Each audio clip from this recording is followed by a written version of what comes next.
Hello అండి, నమస్తే. ఇప్పుడు మాట్లాడే టాపిక్ వచ్చేసి ఆంధ్రప్రదేశ్ యొక్క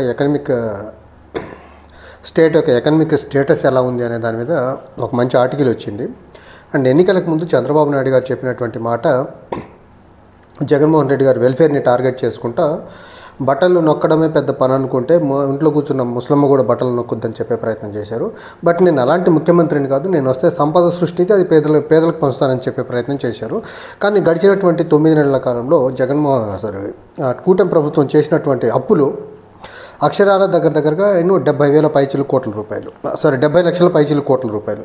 అయితే బడ్జెట్ ఎస్టిమేషన్ ఏం చెప్తుందంటే, ఈ ఫైనాన్షియల్ ఇయర్ 25-26 ఫినిష్ అయ్యే నాటికి ఆంధ్రప్రదేశ్ యొక్క అప్పులు దగ్గరగా ఇప్పుడున్నటువంటి 5,60,000 కోట్ల నుంచి ఇంకొక 1,00,000 కోట్లు పెరిగి 6,40,000 కోట్ల దాకా వెళ్ళేదానికి ఆస్కారం ఉంది. అంటే చంద్రబాబు నాయుడు గారు రెండో బడ్జెట్ ప్రవేశపెట్టే నాటికి ఇప్పుడున్న 70 కోట్లు కాకుండా ఇంకొక 90 కోట్లు పెరిగి దగ్గరగా 1,60,000 కోట్ల రూపాయల అప్పులు పెరిగేదానికైతే ఆస్కారం ఉందని చాలా క్లియర్గా చెప్తా ఉంది.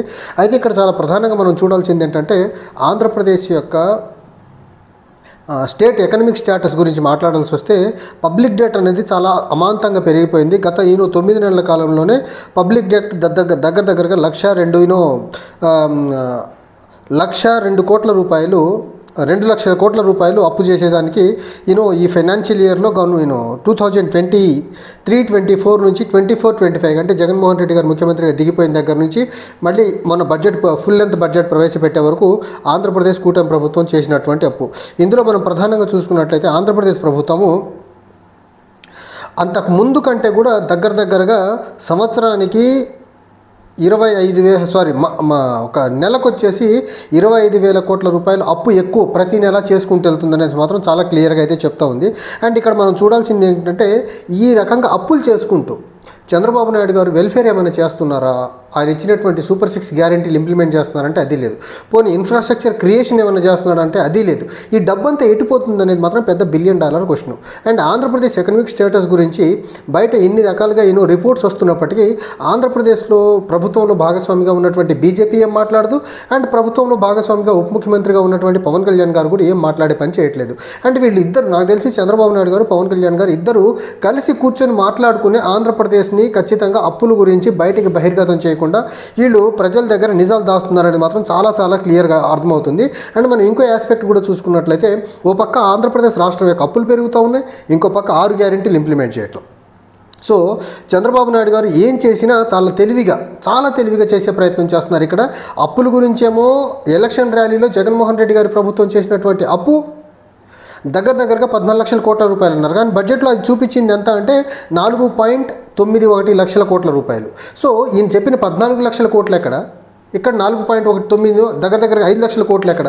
సో నక్కకు నాగలోకానికి ఉన్నంత డిఫరెన్స్ అయితే చాలా క్లియర్గా ఉంది.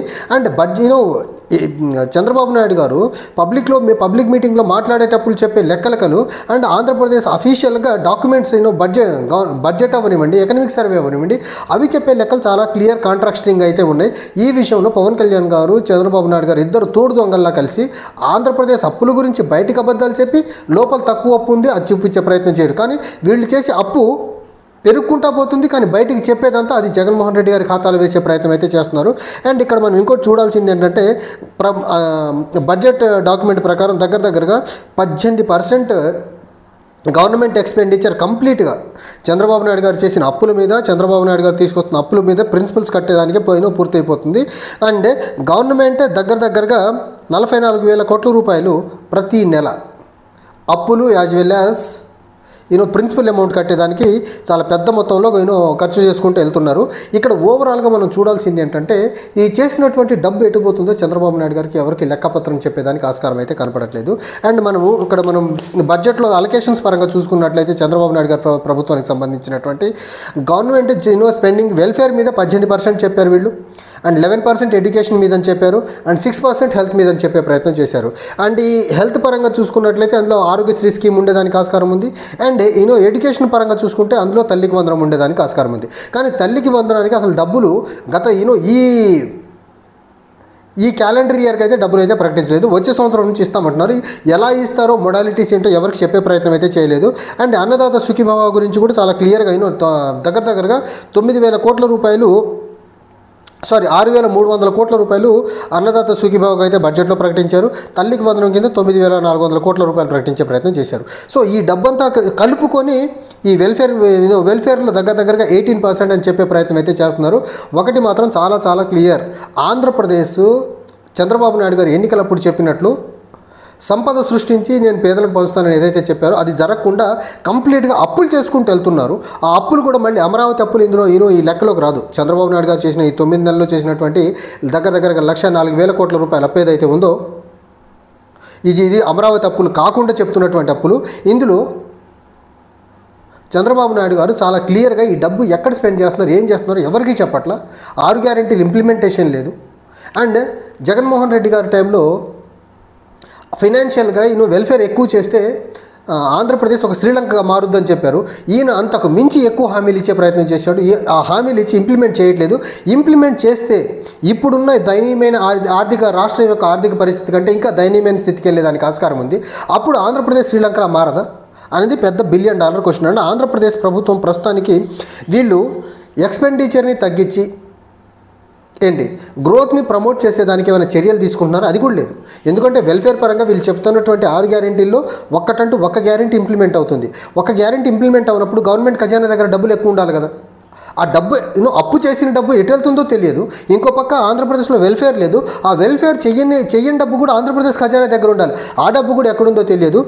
ఓవరాల్గా చంద్రబాబు నాయుడు గారు మొత్తం ఈ డబ్బుని ఒక క్లాండిస్టైన్ మేనర్లో ఏ డైరెక్షన్లో తీసుకెళ్ళి ఖర్చు చేస్తున్నారు ఎవరికి అర్థం కాని పరిస్థితి అయితే చాలా క్లియర్గా కనిపిస్తూ ఉంది ఇక్కడ.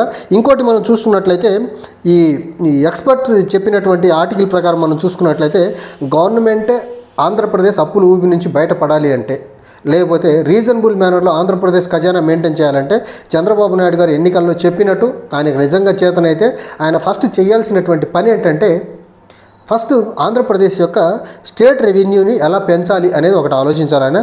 అదేదో మళ్ళీ మధ్యంతర ట్యాక్సులు పెంచి, రోడ్ ట్యాక్సులు పెంచి, లేకపోతే డీజిల్ పెట్రోల్ మీద వ్యాట్లు పెంచి, లేకపోతే గ్యాస్ మీద వ్యాట్లు పెంచేసి ఈ రకంగా వ్యాట్లు పెంచడం కాకుండా ఇన్వెస్ట్మెంట్లు తీసుకొచ్చి పెట్టుబడులు తీసుకొచ్చిన తర్వాత ఆంధ్రప్రదేశ్ ప్రజలకి ఎంప్లాయ్మెంట్ జనరేట్ చేసి ఆంధ్రప్రదేశ్ ప్రజల యొక్క ఎక్స్పెండిచర్ని పెంచి తద్వారా ఆదాయం పెంచే మార్గం ఏమైనా చూడాలి. కానీ మీరు లిక్కర్ మీద ట్యాక్సులు పెంచకుండా, డీజిల్ పెట్రోల్ మీద వ్యాట్లు పెంచకుండా, ట్యాక్సులు పెంచుకుంటా, కరెంట్ ఛార్జీలు పెంచుకుంటా, బస్ ఛార్జీలు పెంచుకుంటా సంపద సృష్టిస్తామంటే మాత్రం ఖచ్చితంగా అది మళ్ళీ ఆంధ్రప్రదేశ్ ప్రజల మీద భారం పడేదానికి ఆస్కారం ఉంది. అండ్ ఆంధ్రప్రదేశ్ ప్రభుత్వం ప్రధానంగా ఇప్పుడు చేయాల్సినటువంటి ఈ అప్పుల ఊపి నుంచి బయటపడాలంటే వీళ్ళు అనుకున్నది ఏంటంటే కేంద్రం నుంచి బీజేపీ సపోర్ట్ చేస్తుంది అనుకున్నారు. కానీ కేంద్రం నుంచి సపోర్ట్ రావట్లేదని ఆంధ్రప్రదేశ్ ఎకనామిక్ సర్వే చాలా క్లియర్గా చెప్పేసింది. అండ్ మనం బడ్జెట్లో కూడా చూసాం ఆంధ్రప్రదేశ్కి అయితే ఒక చిల్లి గవ అడిషనల్గా ఇచ్చేదానికి కేంద్ర ప్రభుత్వం నరేంద్ర మోదీ ముందుకొచ్చే పరిస్థితి అయితే కనపడట్లేదు. ఈ పరిస్థితుల్లో ఆంధ్రప్రదేశ్ డాంబికాలకు పోకుండా చంద్రబాబు నాయుడు గారు దుబారా ఖర్చులు, చార్టర్డ్ ఫ్లైట్లు, హెలికాప్టర్లు వాడటం ఈ ఖర్చులన్నా తగ్గించండి. మీ ఆంధ్రప్రదేశ్ ప్రభుత్వానికి సంబంధించి పబ్లిసిటీ ఖర్చు అన్నా తగ్గించి కొంతలో కొంతన్నా ఆంధ్రప్రదేశ్ యొక్క ఎకనామిక్ స్టేటస్ ఏదైతే ఉందో దాన్ని కొంచెం ఇంప్రూవ్ చేసేదానికి ప్రయత్నిస్తే బాగుంటుంది. అదర్వైజ్ మన బడ్జెట్ కూడా చూసుకున్నట్లయితే దగ్గరగా 2 లక్షల కోట్ల రూపాయలు బడ్జెట్ ప్రవేశపెడితే అందులో 80% ఆఫ్ ద మనీ వచ్చేసి అప్పులు కట్టేదానికి, ఇంట్రెస్ట్లు కట్టేదానికి, తర్వాత వెల్ఫేర్కు ఉపయోగించి జస్ట్ ఒక 15 to 20% అమౌంట్ మాత్రమే క్యాపిటల్ ఎక్స్పెండిచర్కి పెట్టే పరిస్థితి అయితే చాలా క్లియర్గా కనిపిస్తుంది. And capital investment, capital spending government of Andhra Pradesh నుంచి లేకుండా ఆంధ్రప్రదేశ్ యొక్క ఈ ఎకనామిక్ కండిషన్ ఇంప్రూవ్ అయ్యేదానికి ఆస్కారం అయితే లేదు. చాలా క్లియర్ అండ్ కేటగారికల్గా ఆంధ్రప్రదేశ్ ఇప్పుడు ఈ ప్రస్తుతం ఉన్నటువంటి ఫినాన్షియల్ స్ట్రెస్ నుంచి బయటపడాలంటే క్యాపిటల్ స్పెండింగ్ పెరగాల అండ్ ప్రజల దగ్గరికి కొంచెం డబ్బులు ఎక్కువ పంపు చేసి ప్రజల యొక్క లివింగ్ స్టాండర్డ్స్ ఎక్స్పెండిచర్ స్టాండర్డ్స్ని పెంచగలిగితే మాత్రమే ఆంధ్రప్రదేశ్కి ట్యాక్సుల రూపంలో డబ్బులు ఎక్కువ వచ్చేదానికి ఆస్కారం ఉంది. రీసెంట్గా నేను కొంతమందితో మాట్లాడితే ఈ మధ్యకాలంలో కూటమి ప్రభుత్వం వచ్చిన తర్వాత ఆంధ్రప్రదేశ్ ప్రజల దగ్గర పండగల టైంలో కూడా డబ్బులు బయటికి తీసేదానికి జనాలు ఇబ్బంది పడుతున్నారు. లేక పండగలు కూడా ప్రాపర్గా చేసుకోలేని పరిస్థితిలో ఉన్నారని చాలా ప్రస్ఫుటంగా అర్థమవుతోంది. సో ఇదే రకంగా కానీ చంద్రబాబు నాయుడు గారి గవర్నెన్స్ కంటిన్యూ అవ్వగలిగితే ఓ పక్క సెంటర్ నుంచి వీళ్ళు తీసుకురావాల్సినవి తీసుకురాకుండా, ఆంధ్రప్రదేశ్లో ఇన్వెస్ట్మెంట్స్ రాకుండా, కంపెనీస్ రాకుండా, ఆంధ్రప్రదేశ్ యువతకి ఎంప్లాయ్మెంట్ జనరేషన్ జరగకుండా ఇలానే కానీ కంటిన్యూ అవ్వగలిగితే మాత్రం ఆంధ్రప్రదేశ్ ఫినాన్షియల్ స్ట్రెస్ ఏదైతే ఉందో ఇది ఇంత పెరుగుకుంటూ ముందుకెళ్ళేదానికి ఆస్కారం ఉంది తప్ప ఇంతకంటే ఆంధ్రప్రదేశ్ యొక్క ఫినాన్షియల్ హెల్త్ కండిషన్ ఏదైతే ఉందో అది ఇంప్రూవ్ అయ్యేదానికి ఆస్కారం అయితే కనపడట్లేదు. అండ్ ఒక థింగ్ మాత్రం చాలా క్లియర్, వీళ్ళు ఎంత అప్పులు చేసినా కానీ వెల్ఫేర్కి ఇవ్వట్లేదు. ఆ డబ్బు ఏ డైరెక్షన్లో ఎటు పెడుతున్నారనేది మాత్రం చంద్రబాబు నాయుడు గారు ఏ విషయంలో కూడా క్లారిటీగా ఆంధ్రప్రదేశ్ ప్రజలకు చెప్పే ప్రయత్నం అయితే చేయట్లా. ఒకటి మనకు చూపిస్తుంది అమరావతి, ఇంకోటి బడ్జెట్లో వాళ్ళు చెప్పినటువంటి మాట Banakacherla Godavari Banakacherla interlinking river project. ఆ బడ్జెట్లో ఆ పర్టికులర్ ప్రాజెక్ట్ గురించి మాట్లాడారు, కానీ దానికి అడిషనల్గా బడ్జెట్లో అలొకేషన్స్ అయితే జరగల. సో ఈ రకంగా క్యాపిటల్ ఎక్స్పెండిచర్కి లేకపోతే ఇన్ఫ్రాస్ట్రక్చర్ క్రియేషన్కి డబ్బులు పెట్టకుండా ఆంధ్రప్రదేశ్లో ఒక అమరావతి చుట్టూ మాత్రమే చంద్రబాబు నాయుడు గారు చేసినటువంటి అప్పులు మొత్తం పెట్టగలిగితే మాత్రం ఖచ్చితంగా ఆంధ్రప్రదేశ్ యొక్క ఎకనమిక్ కండిషన్ ఖచ్చితంగా ఒక బీమారు రాష్ట్రానికి ఈక్వల్గా అయితే తయారయ్యేదానికి ఆస్కారం ఉంది.